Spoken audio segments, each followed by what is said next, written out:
All right, we are live, ladies and gentlemen. Guess what? Debate is healthy. Conservatism, libertarianism, being a Republican, or just being a fan of limited government and individual liberty, these are not monoliths of thought. Disagreements are expected, especially on important topics. So this week, we have gathered a few topics that should spark some debate amongst the panelists here. These topics include millennials' work ethic, the potential TikTok ban, and the potential dangers posed by artificial intelligence.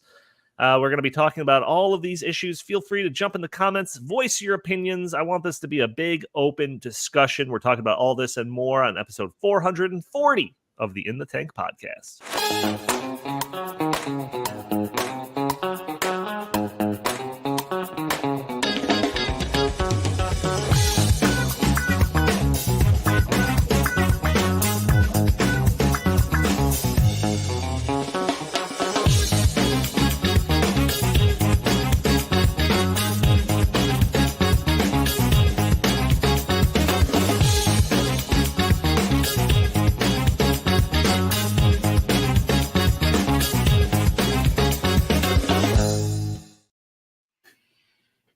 All right. Welcome to the In the Tank podcast. As always, I'm your host, Donald Kendall. Joining me today, I've got Jim Lakely, VP of the Heartland Institute. How are you doing today, good sir? I'm doing good. I don't think I'm as happy as you guys. You guys were dancing to the theme song in the background there. What? Kind of making fools of yourself as if you were trying to practice doing TikTok videos, which we're going to get to later on anyway. So yes. Just the topic already has made you guys nuts. So I'm very excited for this episode. I think there's going to be some pretty lively conversation. Also joining us, we have Chris Talgo, editorial director here at the Heartland Institute. How are you doing today, good sir? Well, Donnie, I was just reminded that white men can't jump and white men can't dance. I'm going to try to delete that from my memory because that was you triggered me again. What the heck? Coming out with the racial stereotypes right off the top of the bat. Chris easily triggered Talgo is what we've renamed him. But yes, before we get going, because we have a lot to talk about, that message that I want to put out there every time at the beginning of the episode, especially to our audio-only listeners that are probably catching the show on a Friday or later, that you can join us a day earlier, Thursdays at noon, where we are live streaming the video of all of this, on YouTube and Rumble and X and Facebook, and you can join the conversation. You can throw your comments and questions in the chat. Maybe we'll show your comment on the screen. Maybe we'll address your questions on the fly. I think that this episode is going to be one that's going to have a lot of audience engagement because I'm very curious about your opinions on all these topics that we're going to cover. You can also support the show by hitting that super chat. We've got that super chat functionality enabled if you want to support the show that way. Or you can just hit that like button. Share this content, subscribe if you haven't already, leave a comment under the video. All these things help break through those big tech algorithms that prevent content like this from being shown to more people. So, last week, we had a bit of a debate. It was an interesting conversation, in my opinion. And I think some of us like having disagreements on the podcast. Sometimes it makes for good podcasting. You know, if we aren't all just kind of stumbling over each other to agree with everything that the other person's saying. So for today's show, I have a few items that I think will spur interesting conversation at the very least, and perhaps some heated debate. I think we'll find out pretty soon. But let me be clear. This episode is not a pre-planned or organized in a formal side A versus side B way. In fact, I'm not entirely sure where either of you two or me in relation are going to side when it comes to some of these topics. It's actually very possible that there won't be any light in between our stances on some of these issues. On the flip side, it's very possible that we are very far apart from each other on some of these topics. So I guess we will see. Also, the topics, when I present them, I'm going to present them pretty broadly. This isn't a Lincoln Douglas debate or some tavern-style debate with a set resolution that we're going to agree with or disagree with necessarily. And lastly, there is no real moderator here. Usually I moderate the discussions, but I plan on participating in these discussions. So let's just please promise to be civil and refrain from talking over one another as much as possible. Gentlemen, before I introduce the first topic, is there anything you want to say, get off your chest, clarify, or anything like that? There'd probably be a lot more arguing if Justin decided to come on the show today. That's for sure. Well, it'd also be a 2-hour episode. We end up yelling at each other. So that is true. It would probably end up being a 2-hour episode. So maybe it's good that he is not part of this. Chris, anything you want to say before we get into our first topic? No, I want to hop right in. Let's do it. All right. So first topic, millennial work ethic. Every so often, there seems to be a video that goes viral featuring usually a millennial woman or Gen Z lady that's upset about their lot in life, the problems of the 40-hour work week, and the fact that they can't seem to eke out a subsistence level of living. Usually these videos and the people in them are lambasted by conservatives. You'll see them featured on places like Fox News, where the commentators ridicule these people for having nothing more than a weak work ethic. So we do have one of these videos. This one kind of went, I don't know, viral, I guess, a few months back. So let's go and play the clip 9 to 5. I know I'm probably just being so dramatic and annoying, but this is my first job, like my first 9 to 5 job after college, and I'm in person, and I'm commuting in the city, and it takes me forever to get there. There's no way I'm gonna be able to afford living in the city right now, so that's off the table. Like, duh! If I was able to walk to work, it'd be fine, but I'm not. So it literally takes me, like, I leave here, like, I get on the train at 7:30, and I don't get home till, like, 6:15 earliest, and then, like, I don't have time to do anything. I want to shower, eat my dinner, and go to sleep. I don't have time or energy to cook my dinner either. Like, I don't have energy to work out. Like, that's out the window. Like, I'm so upset. Oh my God. Nothing to do with my job at all, but just like the 9 to 5 schedule in general is crazy. Being in the office 9 to 5, like if it was remote, you get off at 5 and you're home and everything's fine. But like I'm not home. It takes me long to get home, and like people that drive to the office, like you don't get off at 5. And I know it could be worse. I know I could be working longer, but like I literally get off, it's pitch black, like I don't have energy. How do you have friends? Like how do you have time to like meet like a guy? I don't know. Like how do you have time for like dating? Like I don't have time for anything, and I'm like so stressed out, and I'm also getting my period, so that's why I'm all emotional. But like, am I so dramatic? It's fine.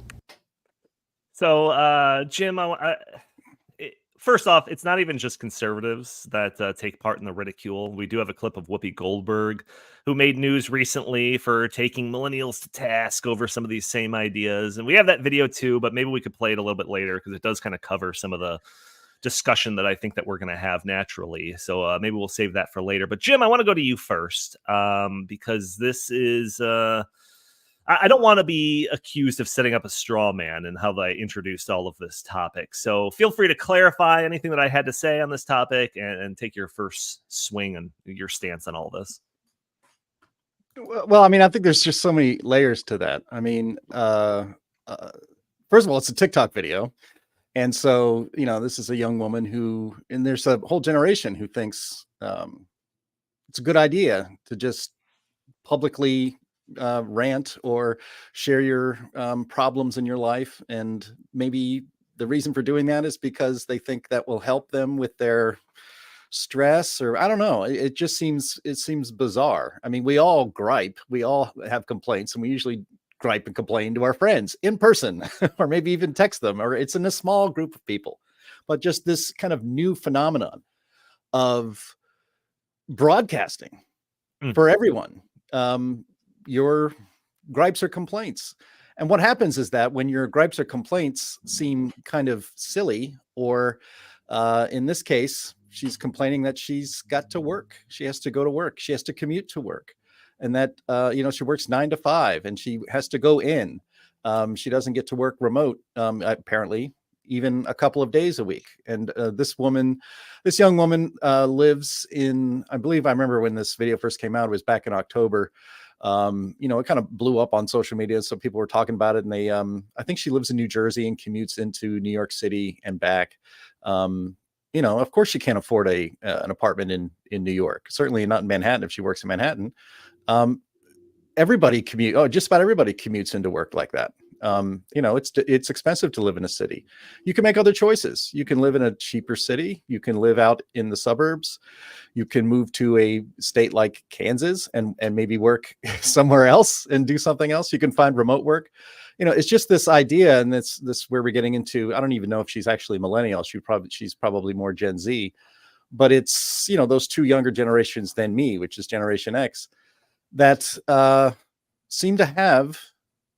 It seems to cause them quite a lot of stress to actually operate their lives like an adult human being. It's always challenging for young people to get started in life. It's always challenging to have to be responsible for yourself. It's hard.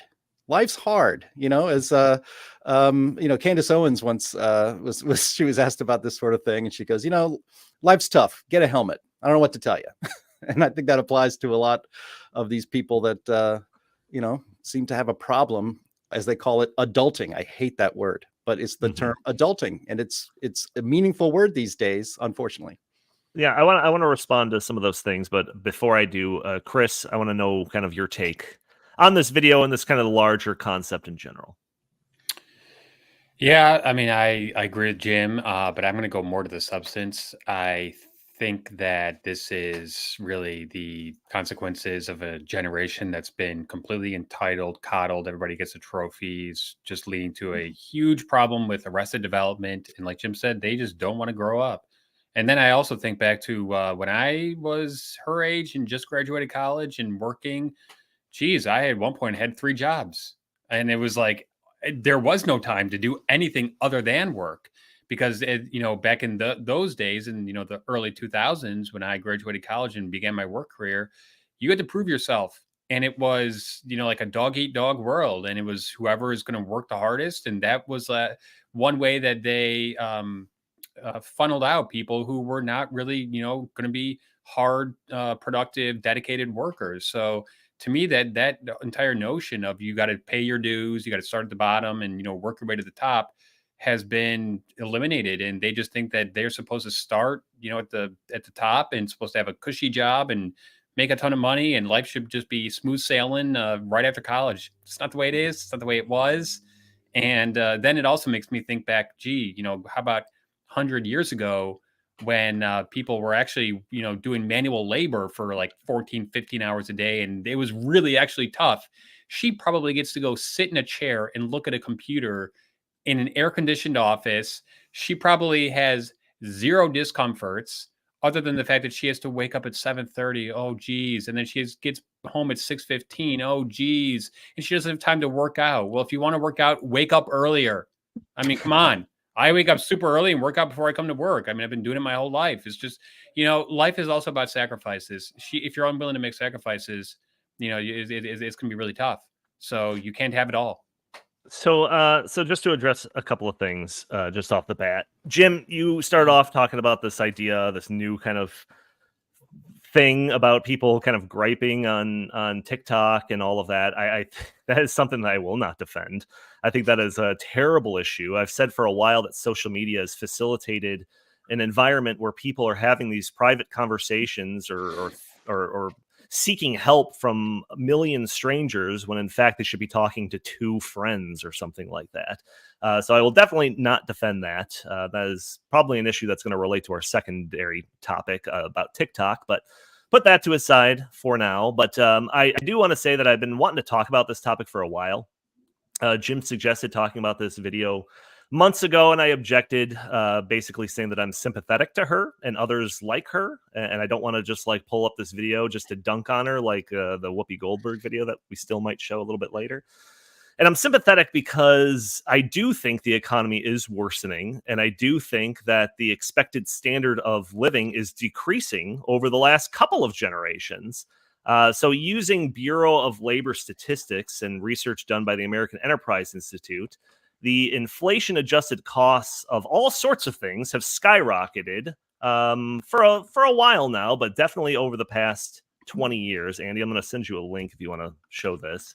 But it shows the chart of the different cost of different things in relation to just kind of like a 0 cost increase. But it shows that food prices are up. This is since the year 2000, not just the last couple of years. Food prices are up 75%. Childcare is up 115%. Medical and hospital services is up like 200%. College tuition's up 175%. Housing is up 70%. And all of these things have gone up while the median household income in the United States has only risen by 15% over that same time span. And all of these problems have seemingly gotten worse in COVID and the later couple of years of pretty heavy inflation. Inflation's crazy. Energy prices is crazy. Cost of cars is crazy. Housing, which a lot of people were expecting to cool off, is still crazy. So yes, I am sympathetic to people that got spit out of our education system into a world where it seems impossible to achieve the things that are expected of them. Putting off starting a family, potentially sailed with tens of thousands of dollars of college debt and all of that. And if they complain about it, they're met with criticism and they're just told that they're not working hard enough. So that's kind of my opening salvo, but feel free to respond. Yeah, just one quick response to that. She wasn't mentioning the high cost of goods. She was mentioning primarily that she just literally doesn't like to be at work from 9 o'clock to 5 o'clock and get home at 6:15. I mean, I remember times where I would get at home at like 11 o'clock at night after, going to like my second job.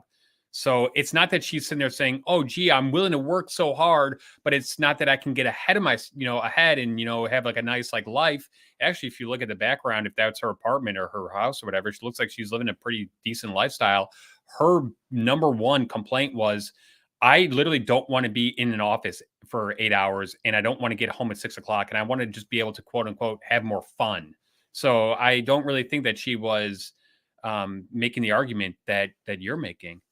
Yeah, well, I mean, part of it was talking about how she couldn't afford living closer to her work. So there's a little bit of that. But I'm talking about this in more generalities as opposed to her specific case. Jim, I got one more kind of point that I want to make on this. But if you want to respond to anything I've said so far, feel free. Well, I mean, just looking at that chart, and that's from the American Enterprise Institute? Yeah.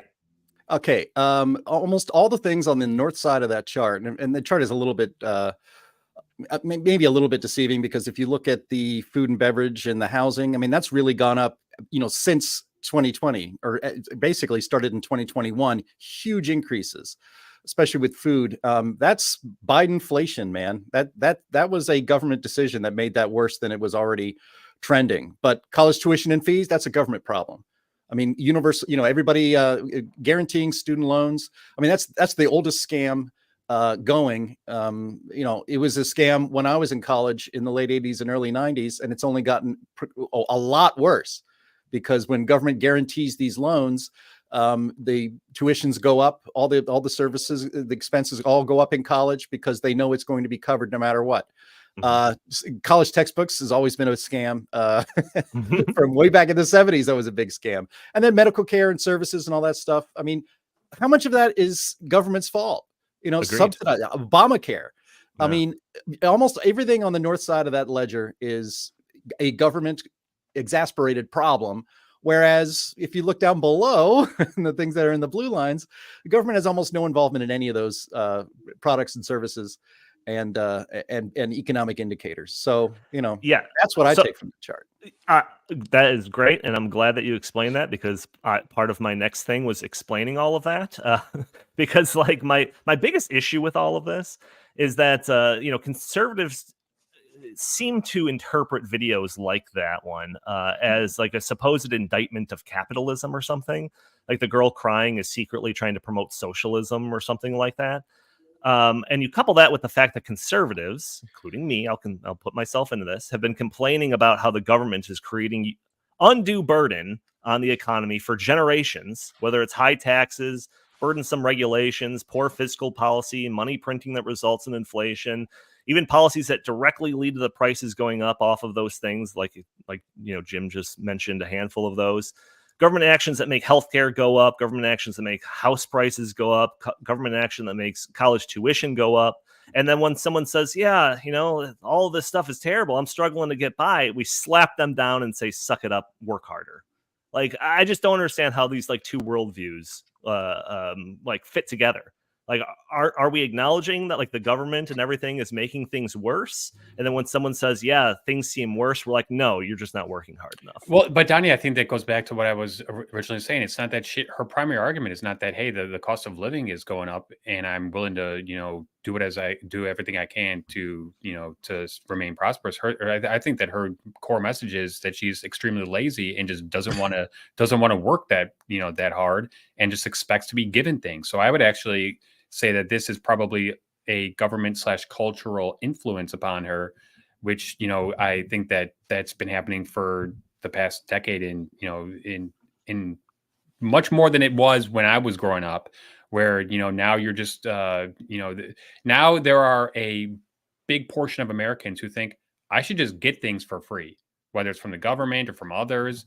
And I think that cultural mentality is seeping through. And I think that it's becoming much more, it's resonating with younger people because they've been brainwashed in high school and in college, and that's the way it just should be. And I bet that she does think that capitalism is unfair, and that socialism and more government handouts and goodies would probably rectify what she considers the problem. But I disagree with her on the premise of the problem. I think that she's fundamentally lazy. Yeah. So Come on now. So I mean, I again, like, I'm talking about this in more of just the general sense of the millennial work ethic or supposed lack thereof. And for every one of these videos, you could find a whole bunch of other posts or videos talking about the I'm working this amount of hours and I'm still like unable to get by and all of that sort of stuff. And I feel like we're getting better as conservatives in some areas when it comes to this. I think for a while there was a similar knee-jerk reaction when it came to the topic of healthcare, where anyone that was seen as criticizing our healthcare system was secretly advocating for universal healthcare. And I think now conservatives are fine acknowledging that like the screwed up healthcare system, that's just a fact and that we should do something about it. And I'm just like imagining now someone being like, oh yeah, our healthcare system's messed up. It cost me $15,000 out of pocket, for the baby that we just had. And it's just like, suck it up, work harder. Or some old lady that's remarking about the price of eggs and milk going up by 50% in the last few years. And it's like, shut up, you old bag, work harder, buy those eggs, or something like that. So I don't know. I just feel like all the things that we're talking about of the government screwing up the economy and all of that is having an effect on the future generations. And then us criticizing them, ridiculing them is probably going to more likely push them to the other side. If the free market advocates out here are just chalking it up to them being lazy, then it's just like, all right, well, forget your side. I'm going to go to the other side. No. Two things can be true. Two things can be true at the same time. The government intervention over the past, 50 years or so, and especially since, Joe Biden came into office, has definitely led to a spike in goods and all sorts of misallocations, and just, it's caused major damage to the economy. I completely agree with that. However, I'm just trying to say that her primary concern was not that. Her primary concern, and we just watched the video, was she thinks that she shouldn't have to get home at 6:15. She shouldn't have to, go and work in an office 5 days a week. So I think that her primary complaint was based on, I don't want to, go to work for 8 hours a day. I don't want to have to drive. I don't want to have to do all these things. And I also think that is probably related to the pandemic and the notion where, people were like, yeah, I just don't want to work, in the office anymore. I want to work from home. And now that we are a couple of years out of the pandemic, we are seeing more and more companies saying, no, actually, that's just not working. You got to be here in the office. So I don't know what she does for a living, but some things you just cannot do from home. You got to be in the office. So Jim, I feel like I've addressed kind of that point of me not specifically talking about this video, but if you want to jump in and kind of your response to anything that I've had to say so far, feel free. Well, actually, I had found the second most popular, I guess, videos out there are videos of millennials complaining about how expensive everything is getting. One that really took off a few months back. It was a young woman who was living in Brooklyn by herself in her own apartment, no roommates, and complaining about how expensive it was to live. I lived with roommates until basically I met my future wife. I lived with roommates well into my late 20s. And, you know, that's just kind of the way it went. I lived in a house with 6 other guys. And then, you know, the idea to have roommates, like, that's a no-brainer. I mean, I know it's, you know, it's not that uncommon, actually, obviously. But, and then, you know, but be complaining about how expensive housing is when you're unwilling to share your space with somebody who can help defer the cost is kind of crazy. And, you know, like I said, I didn't pull up these videos, although I watched them. I gathered them. I just didn't produce them for the show today. But a lot of complaints about how just how expensive everything is, like food and Starbucks. It's like, well, I guess you should cut Starbucks out of your budget, if you even budget. You know, when I was young, when I was coming up, when I was coming of age as an adult in the early and throughout the 1990s, you know, we didn't have cell phones. We didn't have a lot of the technology that we have today that is expensive and now people consider absolutely essential. It would be inconceivable to live your life without a smartphone, because all the generations coming up, they've always had them. They've always had screens in their pockets, you know, powerful computers that they can use to look up and do anything, almost anything. You have the world in your pocket, but that has a cost. That's expensive. An iPhone is, what is that? I don't know, $800 if you join a 3-year plan or something like that. So life is more expensive these days just because of technology. In many ways, it hasn't made you know, life more affordable. It's made it less affordable because you feel like you need to have these things in your life. You know, and one of the videos I saw was a woman complaining, sitting in her new car, about how expensive everything is, and she's running out of money. It's like, maybe you shouldn't have got a new car. I don't know. It just seems weird to me that while things are expensive and it is tough out there, and you do start with a low salary when you get started because you have to prove yourself worthy of more money, more investment from that company to have you as part of their team, to have you as part of their mission, which is, if you're in the for-profit world, to make money, to make this, have this. If you're a small business owner and you're hiring someone to be to work at your pizza shop. I worked in pizza shops. I was a professional journalist. I was still working in a pizza place into my late 20s so I could pay all of my bills and have a little bit of money left over while using my degree. So, you know, life is tough. Life was even tough back then. It was hard to afford to live on the salary I had as a young journalist. So I had to do something else in order to survive and just barely get over substance level survival. That's just the way it was. I'm not saying that, you know, well, I'll just say it. I didn't complain about it. I was happy. I was a happy person. And I did work hard, and I thought there was value in working hard. But, you know, when things are more expensive, you know, things are always more expensive. It's never been, there isn't this magical time. And I hope we play the Whoopi Goldberg clip because she makes this point too. There's this perception by the younger generations that I had it easy, that we had it so easy and we had it so good. We didn't have any of the challenges, especially financial challenges that young people today have in the world. False. That is 100% not true. It's always hard. And you just got to suck it up and go forward. And that's why I'm a conservative. I don't want anyone else to take care of. But don't you see how this argument though makes it seem like all of the government stuff that we've been complaining about is all meaningless? It hasn't made anyone's life not worse. At all. Not it's at all. Just suck it up and work harder. That's what it seems like. Real quick, can I just give you like another take on this? So one of my sisters, she works at a grocery store in the Chicagoland area. My brother works at a golf course in the Chicagoland area.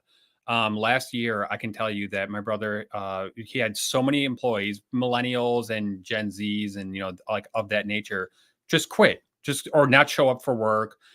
This week, he's told me that he had 2 interviews and they just no-showed. My sister, who works at a Mariano's right, you know, very close by to where we are, she's, you know, like a front manager, said that is so common now where 20-year-olds or, you know, 18-year-olds or 25-year-olds, they work for a week and just, screw this. This doesn't work for me. Or they constantly coming late, don't show up for work. So I am coming from the macro perspective that the work ethic across the board for younger people has declined. And I think that is like what this is really about. I agree that the cost of living for some things definitely is a problem right now. But that's just like, That's where I'm coming from on this. Yeah, one. as a side note, somebody buying a $800 phone is not the thing that's going to stop them from being able to obtain a house. When I first started out, geez, I was living in a studio, a tiny little studio. Everything was hand-me-downs. Everything was, like, I mean, that's just how it was. I mean, my car was, a piece of junk. It's like, that's how, when you get started, that's how it is. Conservatives are always wondering, why can't we get the youth to side with us on stuff? And it's because when we're met with the problems that they're perceiving, our answer isn't, oh yeah, all the stuff that the government's doing to try to help, it's actually making things worse. It's no, just suck it up and work harder and stop buying avocado toast. I just think that's such a losing strategy, and I think it kind of Donnie, okay, now we're gonna it admits that all of the stuff that we've been complaining about over the last 20, 30 years is largely meaningless, and that it's not actually making anything worse in life. Okay. All right. So now we're going to argue. And I'm sorry I talked over you. You said we shouldn't talk over each other. So now we can have a debate and we can argue. I actually do want to move on to the next thing. Wait. Yeah. Okay. So if my attitude sucks and is going to drive the younger generations away from, conservatism and away from, they're attracted to the socialism because government is daddy and he will take care of me. So what's the answer, Donnie? How should, if my attitude sucks and Chris's attitude sucks, why don't you give the pitch? 30 seconds on how you address this to that generation. Go. Forget it, Donnie. You're out of your element. How dare you set me up for that? How dare you? I think acknowledging that, yes, all of these things that we're trying to achieve in life, whether it's starting a family and owning a home and all of this stuff, is getting harder. It is. Acknowledge that. The home prices have been skyrocketing. It's insane how much home prices have gone up. It's insane how much the prices of all of these things got up. But guess what? The solution to that isn't to go to the Bernie Sanders route and have the government, pour on all these other things and more programs and all of that. It's actually to counterintuitively do the opposite of all of those things and to run towards conservative principles and limited government and individual freedom. That's going to be the thing that drives down the cost of the living standards. It's going to increase drive down the living costs and increase the living standards and all of that. That's the pitch. It's not just like, shut up, stop eating avocado toast and grow up. That's not the solution. All right. Let's move on to the next thing. All right. TikTok ban. Look, we're actually kind of on time here, guys. TikTok ban. So this is an interesting one that I don't think that we've discussed at all. Definitely not on the show. I don't even think that we've talked about this in person between any of us here. It really seems like the positions on this, whether conservatives or liberals or whatever, have been pretty fluid, especially in the last several days. To me, it appeared as though that the positions on this ranged from, yes, we should ban it, to TikTok, what? I don't care. So the impotence to do this is based on the accusation that user data is gathered by this app is used by the Chinese Communist Party for intelligence reasons or for whatever reasons why they would want to use that data. Fast forward to just the other day, the House of Representatives passed a bill that would either force TikTok's Chinese owner to either sell the video social media app or have it banned in the U.S. entirely. The bill passed with broad bipartisan support, 352 to 65. This appeared to me as more of a Republican-led effort. However, in recent days, Donald Trump came out against the ban, and this led several other people to change their tune as well. And now there are a bunch of drive-by political commentators mocking Congress from working to ban TikTok, while important matters are either neglected or stuck in some sort of stalemate. So I don't think that revealed my position on this at all. So I'm going to let's go to Jim first on this. What are your thoughts on a potential TikTok ban? I'm a little conflicted on it, to be honest. I'm not in favor of government basically given that having the government have enough power to like completely destroy a business, even if it's foreign owned. I'm foursquare against that in principle. That's not a good thing. However, TikTok is being used by our enemy, which is the Communist Party of China, there are they call them a global rival or whatever, but it's basically going to be the superpower of the world for the rest of this century is either going to be the United States or it's going to be China. And I think we all should agree that it's better if it's the United States and not so great if it is China. And they do use that app for nefarious purposes. They are collecting people's data. I don't have TikTok on my phone. I don't look at TikTok videos unless somebody reposts them on Twitter or something. So I don't even look at them online. I'm not going to allow myself to be, a victim of the data collection of an enemy of the United States. And so should the government be taking more concrete steps to prevent that from happening? Like I say, I'm kind of conflicted on it. There's part of me that says that thinks that that's a very good idea for the obvious reasons that we don't want China, grabbing all of our data and basically using it to spy on Americans. Mm-hmm. However, but then there's also the point, it's funny. It's like TikTok in America or in the West is basically like that video we showed earlier. That was a TikTok video. TikTok in America is in many ways it's a window into the mentally ill. I don't mean to be really blunt about it, but if you guys remember the trend when people would share on TikTok, they just stare into their cameras and pretend to have multiple personality disorders. Oh yeah. And so that was the trend, and it caused a social contagion where all of these, almost all of them, teen girls who are going through transitions, and anybody who's ever had raised a teenage girl knows about all of this. It's a very tough time in your life. By transition, he means like puberty, not transition in the way that's used more along the lines today. Yeah. But so yeah, it causes social contagions, like all of these people who claimed to have multiple personalities. Uh-huh. Actual multiple personality disorder is so infrequently diagnosed that it almost doesn't exist. And in fact, some researchers say it's never existed, that Sybil was a fraud and all this other stuff. So TikTok just accentuates some of the worst social trends in this country. It is targeted toward kids. It can in many ways, and does in many ways, destroy their childhoods. It is not very, it's harmful, period, to teenagers in almost every case. And I think some of the proof of this is that the TikTok that we experience here in the West is not the TikTok that young people experience in China. In China, TikTok that they get to have, it promotes science and positivity and adherence state to the propaganda. Party and to China and all that stuff. But it's used to have a positive influence on the youth of China, and it's allowed to be a negative to the youth of the rest of the world. That seems like a pretty brilliant strategy. And there was a survey, and I'll wrap up and give it to Chris, but there was recently a survey that asked TikTok users in China what they wanted to be when they grew up. Mm-hmm. And because TikTok is used in a positive way, the most popular answer was astronaut. They asked teenagers in the West, what do they want to be when they grow up if they use TikTok? And they said social media influencer. That was the number one goal of their aspiration as a child, is to be a social media influencer. Yeah. That's terrible. And that's how you lose. That's how you lose a global war of influence. And that's how you lose the superpower race when those are the two, opposing aspirations of each generation. Yeah, somebody, I think it was Tristan Harris, who was like an expert on social media and big tech and all of that. He was the guy that was behind The Social Dilemma, big documentary on Netflix a while back.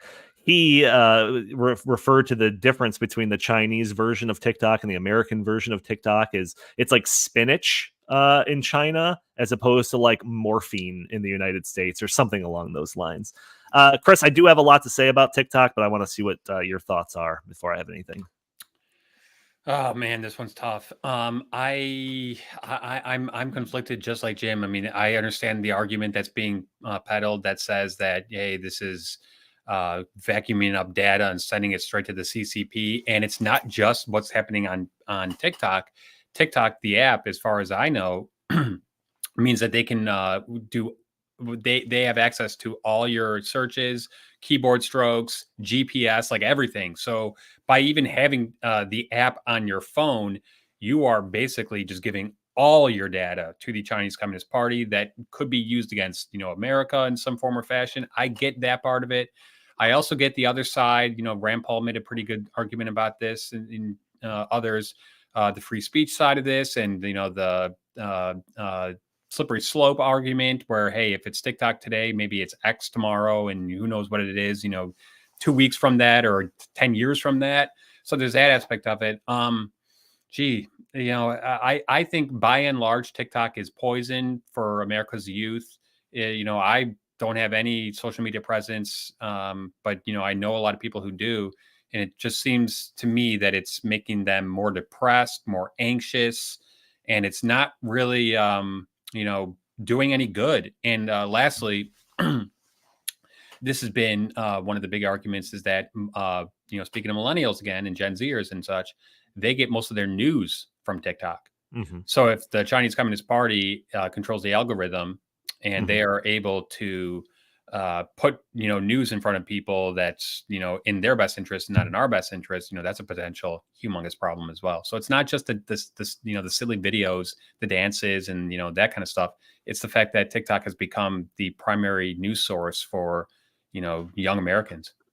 Yeah, so I think there's two kind of major aspects of this that we have to take into consideration when we're talking about banning TikTok or not. The first one is that this, when it comes to social media, this is the social media equivalent to black tar heroin. Like, this isn't just social media where you go on and aimlessly watch videos.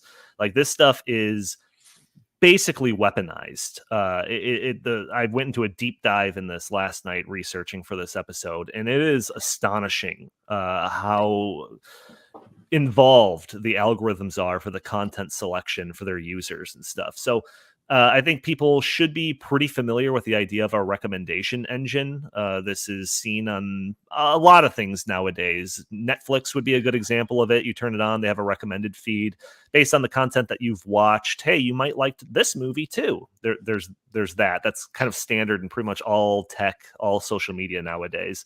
But the recommendation engine was just like propelled into a whole nother level by TikTok. So what they do is based on your interactions with videos, whether you're liking them or sharing them or just lingering on the videos or watching them in their entirety, it all sends back information that the algorithm uses to basically figure out who you are as a person, so they can continuously feed more things that are probably that you would be interested in.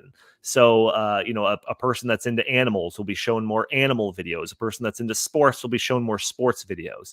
But it doesn't stop there. It increasingly gets more and more niche. And then the niche videos are likely ones that have lower view counts, haven't been moderated, have potentially dangerous, content or anything like that. And there is very specific examples of this. The Wall Street Journal did an entire investigation on TikTok where they created a bunch of bots, like 100 different bots, each of them assigned with a certain basic like character traits or something. This person's into politics, this person's into sexual content, this person's into whatever, you name it. And as they let these bots interact with TikTok, they noticed after a while that they were getting extreme content pushed to them. The person that was labeled as being interested in sexual content was being shown like weird S&M and kink videos, where the person that was into politics was starting to be shown like conspiracy stuff and kind of off the wall content. And then just a couple of months ago, there was a trend going around until TikTok actually had to come in and manually stop it, where people were being exposed to these videos of youth in America, their reactions after having just read Osama bin Laden's Letter to America, which was originally published in 2002. So this spread, and millions of people saw all of these videos talking about how, the United States and they're like the devil in the world and all of this stuff, reading Osama bin Laden's Letter to America and then sharing it amongst all of their friends and family. So the algorithms are like, if they're not programmed to be, they're inadvertently malicious when it comes to the content. Oh, And they're programmed to be. They are programmed to be. Well, and like I said, some of this content, when it's that niche, isn't moderated. So there are videos promoting suicide, promoting drug use, promoting eating disorder, even worse than that. They're finding the people that are most vulnerable to this sort of messaging and then pipelining it to them. It's like I said, it is like the social media equivalent to just like hardcore drugs. Well, you bring up the hard drugs thing, and it's very interesting that you bring that up, and ironic in some ways, because we know that China is flooding this country with fentanyl, and we also know that many teenagers get their fentanyl or their drugs using TikTok. So do you think that do you think it's possible that China is trying to poison the minds and bodies of America's youth so that they can win what Jim describes as, the race for the next, global superpower? Yeah, I mean, I wouldn't put it past them, honestly. Okay. I do.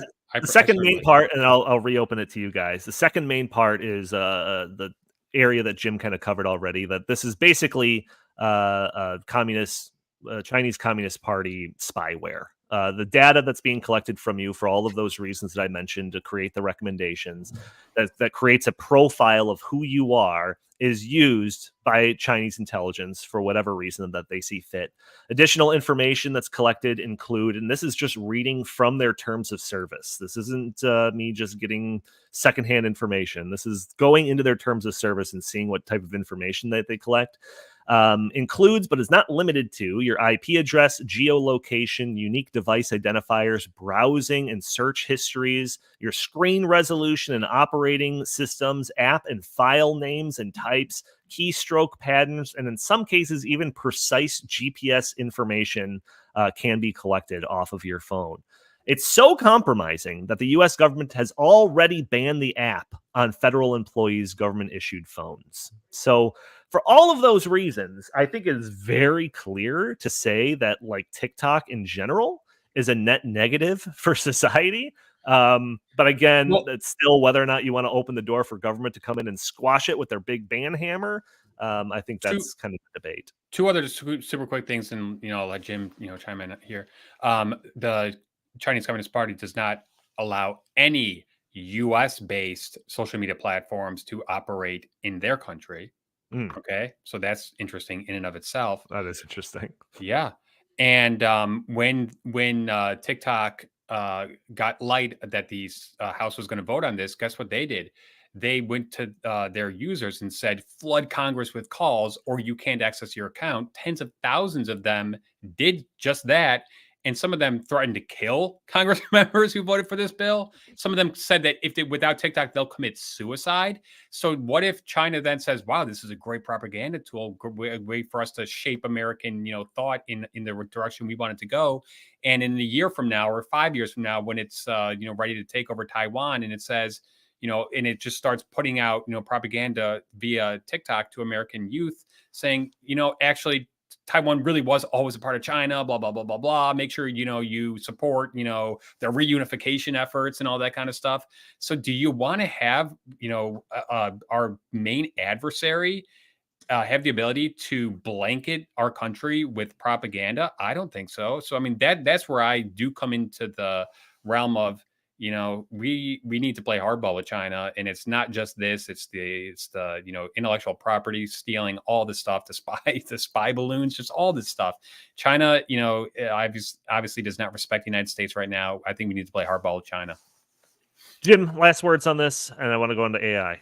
Yeah, so the bill that's being kicked around, and I would expect it actually to pass, and I think Joe Biden has even said, or the White House has said that they would be willing to sign it. Just to clarify or to reiterate, the bill says, China, you have to sell TikTok to a Western company or an American company, or we will ban the app in the United States. And already, the market is moving in. Steve Mnuchin is organized, and he just announced this yesterday. He's former Treasury Secretary. He is gathering a group of investors to move in and buy TikTok. If this bill passes and China is forced to sell. So not 100% a market. It's not 100% a market deal, but would it be better for America's youth if TikTok was not owned and was not used as a tracking device by the Chinese Communist Party? Yes. Am I super comfortable with a federal law mandating that this happens? No. But what I do find it ironic is that, the United States government seems very interested in manipulating American social media apps like, say, Twitter and Facebook, and regulating and coordinating to silence and censor conservative speech. Yet they just let TikTok run rampant. That's just a weird dynamic to me. We'll see what happens, I guess. It may not be the greatest market-based solution, but it might end up being better for America's youth and this country. So we'll see.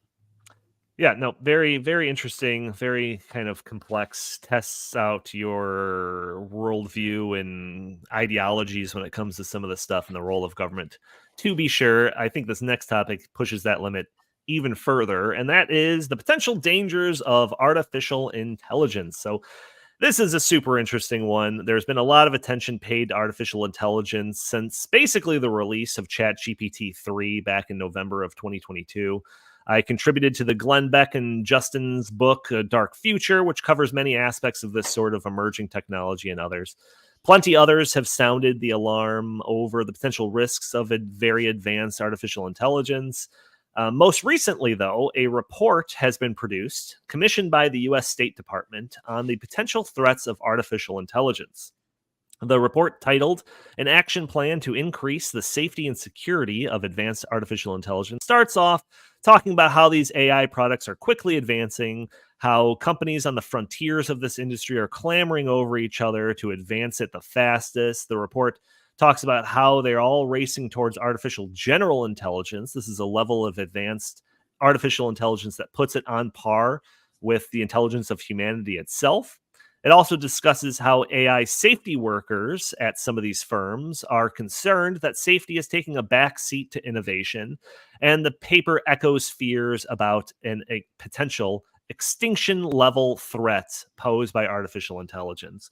And, if you've watched some of our episodes before, I think the potential of this stuff as being threatening to society, from a job replacement thing to a human replacement thing, is pretty big and kind of hard to predict. So, like those concerns out there, I would echo some of those concerns to be sure. But then the report sets out a series of recommendations that could and should, according to them, be taken by the government to protect society against these potential dangers. So this is reading from the Time Magazine article, because Time Magazine got an advanced copy of this report before it was officially released. So reading from the Time Magazine article, it says, the report recommends a set of sweeping and unprecedented policy actions that, if enacted, would radically disrupt the AI industry. Congress should make it illegal, the report recommends, to train AI models using more than a certain level of computing power. The threshold, the report recommends, should be set by a new federal AI agency, although the report suggests, as an example, that the agency could set it just above the levels of computing power used to train current cutting-edge models like OpenAI's ChatGPT-4 and Google's Gemini. The new AI agency would require AI companies on the frontier of the industry to obtain government permission to train and deploy new models above certain lower threshold, the report adds. Authorities should also urgently consider outlawing the publication of the weights or inner workings of powerful AI models, for example, under open source licenses, with violations possibly punishable by jail time, the report says. And the government should further tighten controls on the manufacture and export of AI chips and channel federal funding towards alignment research that seeks to make advanced AI safer, it recommends. So, Jim, this feels like we have two options. It seems like it's A, let AI developers push this technology to the limit, concerns about potential consequences be damned, or two, regulate this into irrelevancy. Which do you choose? Well, it's too late. It is way too late. And this is this is a steer that was never going to get roped. Once they started moving on the AI path, that's it. And it was always inevitable that this was going to happen. The idea that the United States should pass laws to rein in the advancement of AI technology, you might as well pass a law to regulate the tides, or to pass a law saying the moon must leave our orbit, or pass a law saying that the sun must now rise in the west. I mean, this is too late to stop. And this is such a bad idea. I understand the fear, but we're just going to have to live with it, because if the United States doesn't develop AI, then China is going to do it. Do you think other countries, especially China, is going to stop what it's doing in this sphere? Of course not. So do you want to get run over by Chinese AI, or do you just want to have everybody get run over by the same AI? I don't know. When I read that story, and I think I might have been the one that saw it and shared it with you, Donna, because I know how much you love this topic. I was just laughing. The idea that you could pass a law to regulate and stop the advancement of AI. Again, it's impossible. It's already too late. It's way too late. We're just going to have to see what happens and deal with it, period. Yeah, Chris, I think, is going to start the John Connor movement for combating AI Institute at some point. So I'm very curious of what you think of this. Maybe it's a false dichotomy that I'm presenting here, whether or not to let AI just kind of run wild, or just like stomp it down with the government. What do you think between those two options? No, I agree with Jim that the United States should not hinder itself in its development of AI, because Russia and China would then beat us to the punch, and they'd get it first, and they could, quote unquote, like rule the world. And I don't want that to happen, obviously. But at the same time, I am pretty concerned with some of the future scenarios in which AI could play a giant role in society, and it could definitely inhibit freedom, and it could definitely turn into a dystopian nightmare fairly easily. I just hope I'm not alive when that happens, to be honest with you. Really there's a couple of, I'm so glad Donnie, just real quick, sorry, but I'm so glad that I grew up before all this stuff was like mainstream, even the internet, cell phones and all that stuff. I grew up in the good old days, man. It was so great. No, I'm serious. I'm not joking around. I hear you, man. I hear you. But yeah, so I'm reading this Time magazine thing, and they're talking about all the interviews that they're doing with OpenAI and Anthropic and Google experts that are working on this stuff 24/7, and the conclusions that they're coming to about how potentially dangerous this is. Like is in the Dark Future book. Like there is a lot of concern over that, and once this technology hits that artificial general intelligence threshold, it's all bets are off. We don't even know what direction it'll go in after that. Once it becomes basically on par in terms of intelligence of humanity itself. So lots of concerns, but then I can't help it. And maybe this is just my bias of kind of my last, 15 years on this planet as a pretty staunch conservative libertarian, that when they started outlining these solutions to it, or these potential regulations or actions that the government can take on it, I couldn't help but flinch at all of those things. I mean, there was the one comment that's that's exactly what we need, another government agency. It's like, that's not what I want. And all of these different things that they're talking about, let's regulate the hell out of the chips that facilitate this sort of training of artificial intelligence. And I just know that if they were to do that, that some other country is going to take on that baton, and they're going to just outgrow us infinitely, because we're over here stifling our development of this technology, and they're just running forward with it. The report acknowledges that. It also acknowledges the idea of them wanting to ban open sourcing this stuff out of the fear that some bad actor is going to be able to get this technology and use it for nefarious purposes. But then they say, but other people, including I think Elon Musk, wants open source to open source all of this stuff for transparency's sake. But let's say we do ban it in the effort of trying to stop bad actors from running wild with it. There's nothing stopping those people from just taking it and open sourcing it in a different country. So the report acknowledges all of this, but still maintains that like we should like smash this into the ground. And I think there's a lot of people that are very sympathetic to that idea. And when I say smash into the ground, maybe I'm being a little overblown with that. But in terms of the pace that it's going and where they want to limit it, you might as well be smashing it into the ground. And the one thing that I'll say for those people that are like championing that idea, safeguarding the nation and society or whatever, again, completely sympathetic to that idea. But there's a lot of potential good that's going to come out of this in the shorter term that you're going to be sacrificing. You know, wait. Why is the music starting? What's going on? He wants to get out of here. No. Why is it starting? Because I gotta say something that I think is really like important on this topic. So let me just finish that one point real quick. Sure. Because like, you know, there is the potential of curing diseases. There is the potential of developing life-saving drugs. There is the potential of AI helping to unlock the codes to nuclear fusion. All of these things that could have infinite benefits for society. And I get it. We're scared of the potential of all of this stuff. But if we're smashing it, you know, we're drowning it in the bathtub or something like that, we might be foregoing all of these great things that can come along with it. Go ahead, Chris. You are absolutely spot on that. With every technology, whether it's, you know, one of the first major advancements, which was fire, it can be used to cook food or it can be used to destroy, you know, a city. It's you know, it's not the technology in and of itself that is the problem. It's how it, you know, could be used. But one of the differences between AI and every single thing that's come before it is that, you know, before we developed AI, the human race has always been the smartest, you know, being on this planet. We aren't the strongest, the fastest, but we can always outsmart anybody or anything.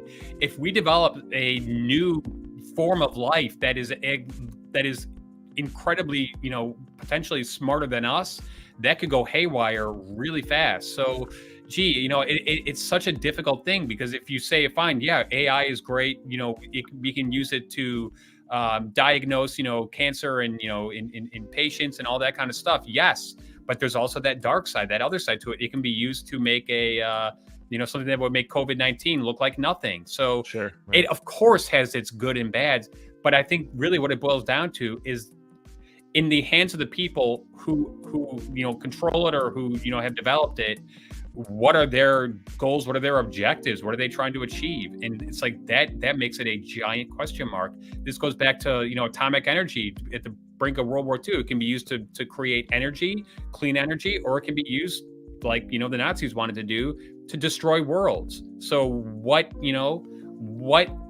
path will it take? It's up to the people who use it and deploy it, really. Yeah, I know the producer has got his digital cane that he's trying to drag up off the stage, but I am curious about your viewpoints on this, Jim. Yeah, Chris actually just made the point I was going to make. I mean, if Oppenheimer, you know, cleaned up at the Oscars, and you know, a lot of that movie was about discussing, you know, it's about the dawn of the nuclear age and the dangers that entailed. And once the nuclear age began, once we split the atom, there was no going back. And so that's the same thing here with AI, and it can be used for good or it can be used for evil, just like any technology. So yeah, it reminds me very much about that movie, and how you just once you start that way, the old world's gone forever. And I think that's the case here with AI. The old world is gone forever. We now live in a world in which artificial intelligence exists and is getting more advanced all the time. Yeah.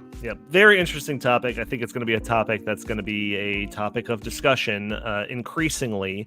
This report is also intending to set up I don't know if it's a department or something that's like basically exists just to inform policymakers on any aspect of artificial intelligence, from the threats to the benefits and everything in between. So I think that this is going to be something that's going to be a little bit more a part of the national conversation, that's going to be spurred along every time there's a new advancement, every time ChatGPT 4 and 5 and 6 comes out, every time the new deep fake thing or image generator or anything like that comes out. It's going to continuously push this topic to the forefront of some sort of national conversation. So I think it's going to happen sooner rather than later. And I think discussions like this are beneficial to kind of figure out how we can maneuver around this new this new problem that has very little connections to any other problem that we've dealt with in the past. But yeah, okay. Well, we basically stuck to an hour covering 3 topics in a somewhat confrontational manner. So I want to thank all of you for participating in this conversation with me. Jim or Chris, any last words you want to say? Anything you want to get off your chest before I wrap it up? Wrap it up, man. That's what I want to get Nothing? off my chest. Yep. I will thank everyone for tuning in to this episode of the In the Tank podcast. Join us every week for a new episode. If you would like, please write a review for us, especially those audio-only listeners. Write a review for us on iTunes. Give us 5 stars. It'd be greatly appreciated. If you are listening to the audio-only version, you can join us a day earlier on Thursdays at noon Central Time, where we are live streaming this on Facebook and X and Rumble and YouTube, and you can join the conversation, throw your comments and questions in the chat. Maybe we'll show your comment in the screen. Maybe we'll address your questions on the fly. Super chat functionality is enabled if you want to support the show that way, or if you just want to hit that like button, share this content, subscribe if you haven't already, or leave a comment under the video. All those things would help break through the big tech algorithms that prevent content like this from being shown to more people. If you would like, you can follow us on X at In the Tank Pod, or you can send us your comments, questions, or suggestions for the show by emailing us at inthetankpodcast@gmail.com. Jim Lakely, where can the fine people find you? At J Lakely on X, at Heartland Inst on X, and always visit heartland.org.